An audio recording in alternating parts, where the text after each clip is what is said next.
What's up guys, it is I, once again, Mr. Gamer 990, and welcome to another part of our Let's Play series on Resident Evil 7. And I just defeated Mommy Dearest after it took quite a while to beat her, including having to use multiple shotgun rounds, a few handgun rounds, and I think we also used a lot of the burner, or the flamethrower as it's classically known as, from the past Resident Evil series. And she's a husk that's falling apart. Fucking stay dead, okay? Yeah, that's the exact same thing which he said to Daddy Baker or Daddy Dearest. I mean, I wonder who's more insane now, Daddy or Mommy. My vote goes on Mommy still, but Ethan, from the sound of his voice, he really didn't like Mommy Dearest, especially how downright abusive she was to both Ethan and what's her face, Mia. Yeah, I like how I said was, because, you know, past tense, being that she's dead now. Let's pick up all the items we missed over here during our last bout with Mommy Dearest. Guys, I went back to the house to use the crow key which we had in the last episode, and it just so happens that I found a grenade launcher in one of the doors that requires a crow key. And oh my god, this grenade launcher, guys, it is going to be killer. It really is. And we also found a repair kit underneath the house, the main house of the Baker family, and we're going to use that repair kit to fix a broken handgun. So that means we have like 2 new guns, and of course more burner fuels and burner fuel ammo. And what the fuck is that sound? I was distracted because of that sound. Guys, what the hell is that?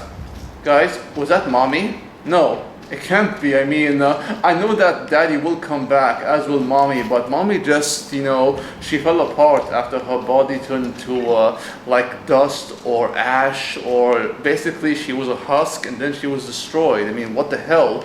I guess they'll come back eventually, but let's pick up all the items over here once we can mix some items we collected, and we're going to pick the rest up. This is the flame rounds for the grenade launcher, and this one separating agent, we can use it to separate the substance which we create. But I think we have to go back to the storage room, and we can come back here for the chemical fluid later, so we can create more first aid med. I think I used 2 first aid med, I think so at least. If not, I am totally lost, but we should go back to the storage room of the trailer park, which we found in the previous episodes. And yeah, I guess now we know what that sound was. That door could not have been opened in any other way unless someone, you know, forced it open. And I think someone is watching us, you know, someone who must have seen their beloved Mommy get killed. You guys know what I'm talking about, our dear brother, who is the son of Daddy and Mommy Dearest. Our brother's watching us, guys. I think he's the dude that took Mia. Then again, I could be wrong, because I don't know who that dude was. He was referring to Ethan and Mia as his parents, you know, how he's like, come after Mommy, like that. I mean, it's really weird and sick, but at the same time intriguing of who that guy is. And we're gonna find out eventually. But how do we get back to the you know, the main house? I don't think there is a way, so we have to move forward over here. But I really want to get that, you know, that chemical fluid. But I guess we can use this lamp for something. Oh, wait, no, we can actually use this lamp to balance out the other lamp, so we can open that door. That's cool. But what's inside this drawer over here? Oh yeah, more burner fuel. Nice. I have some trouble pronouncing burner or flamethrower, more so flamethrower, but at least we're out now, and we're going to head back to the trailer park. I like how I said out, like, you know, it's the wrong pronunciation, at least from my perspective. But we're in the trailer park. I'm going to show you guys the repair kit which we can use to fix the broken handgun. And we got the Magnum handgun over here after we used all the coin, 3 of them, the last remaining 3. Well, let's put away all the items and pick up the repair kit and broken handgun. This is the Magnum round. and the grenade launcher is this one right here. 5 flame rounds for the grenade launcher, and of course we have the repair kit. Now let's pick up the broken handgun, which should be here somewhere. Yeah, this one right here. And let's fix the sucker, and we're going to get ourselves a new gun. Oh yeah, a M19 handgun. Is that the same kind of gun that we picked up from that cage? No, it's not, because that was a 44 mag. This one's a M19 handgun. I don't know what the difference is between the M19 and the G17, but I guess it's more powerful. A relatively powerful handgun. It's bad condition, but looks usable. Okay, that's cool. It's very powerful, so I stand correct. But let's go back to the same place where we killed the mommy dearest and pick up that chemical fuel, so we can create some more first aid med using the herb. I noticed there's a storm going on outside. I guess that means that the situation here is going to get darker and grimmer, which is going to be very bad considering that mommy's out, daddy's out, but there's a bigger threat, I imagine. And it also means that we have to watch out for our dear beloved brother, who also confuses us for being his daddy and Mia his mommy. It's really strange, this fucked up family that is the Baker family, but this is Resident Evil, so nothing surprises me anymore. It kind of reminds me of the 2007 French horror film Frontier, which is made by Xavier Gens, a very underrated gem of a movie. And I really love that movie because it had a powerful family story at its heart, both from the main protagonist and the main antagonist's point of views. And I really love the dynamic between the female characters of both those groups, because one of the female character of like the family that's tormenting the protagonist, she means well, and everything that she's forced to do is against her will. There's nothing she can do about it. So when I actually used the damn herb for some reason. I didn't know I could do that, but I guess we're fully healed, and I was trying to combine it with the chemical fuel, but okay. Sorry about that, but like I was saying, the girl from the main antagonist side of the family, which is a neo-Nazi family, a racist family who are a bunch of white supremacists who are tormenting these young Arab group that includes a girl named Yasmin. She relates to Yasmin and she understands her situation because of what she's going through and the fact that she lost most of her friends. And the dynamic between them was so interesting, and just how similar they are. And by the end, it's really tragic to what happens to Yasmin, and also what happens to the mind of the young girl who helps out Yasmin. I really felt bad for them both, especially considering what they both endure. It's a very powerful movie. It's actually inspired by Tobe Hooper's The Texas Chainsaw Massacre, the classic one, which explains the family that's tormenting a group of kids. Only Frontier has a lot more heart, and it's about something more important. It has a very strong political theme to it because of the whole racism towards young Arab immigrants, and it just has a lot of these political undertones to it. But I really found it to be a compelling watch, and the director himself actually was inspired to write the script after an actual political riot occurred in Paris, France. It was very heartbreaking to hear his story and just how it really troubled him. The idea that immigrants were going to be facing this kind of abuse, and they'll be stripped of their rights by the French government. But it's a very powerful movie.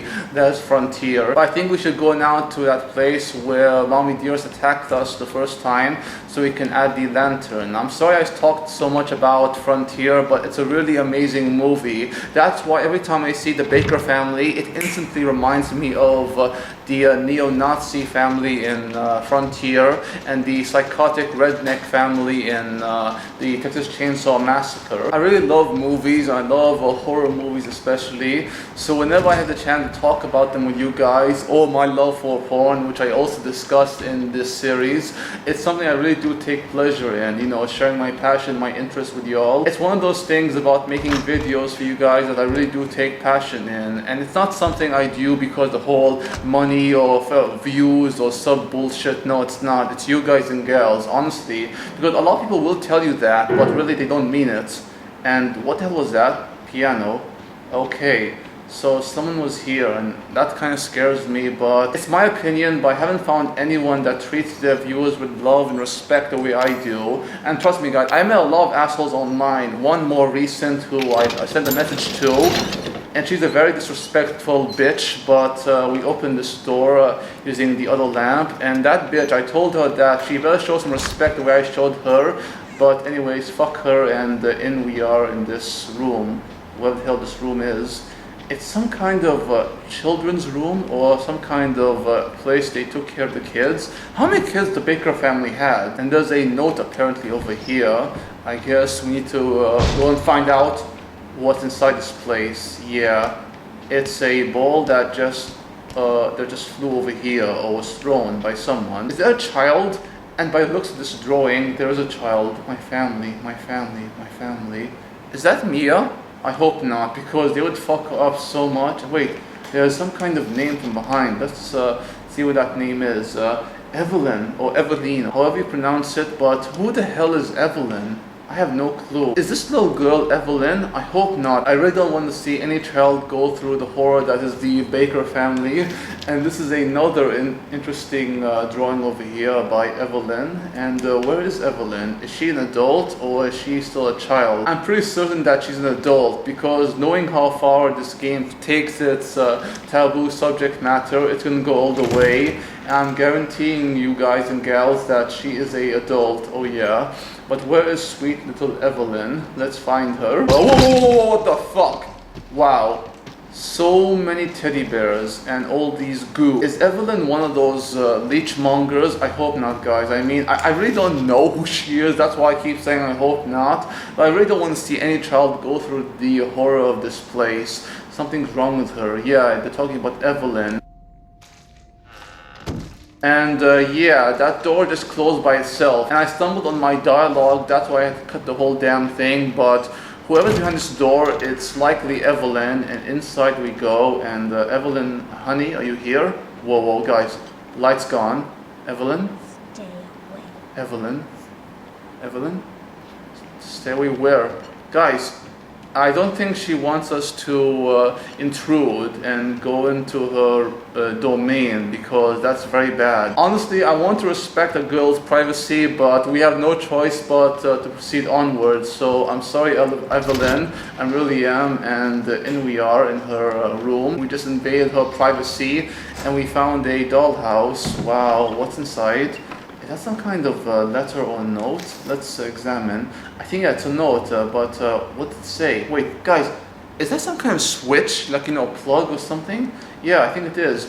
We need to find that switch right now and see what it does. Wow, this is a child's bed. I mean, look at it, guys. I mean, how small is Evelyn? And by the sound of her voice, I think she's a child. I was wrong about her being an adult. Evelyn? Guys, where is she?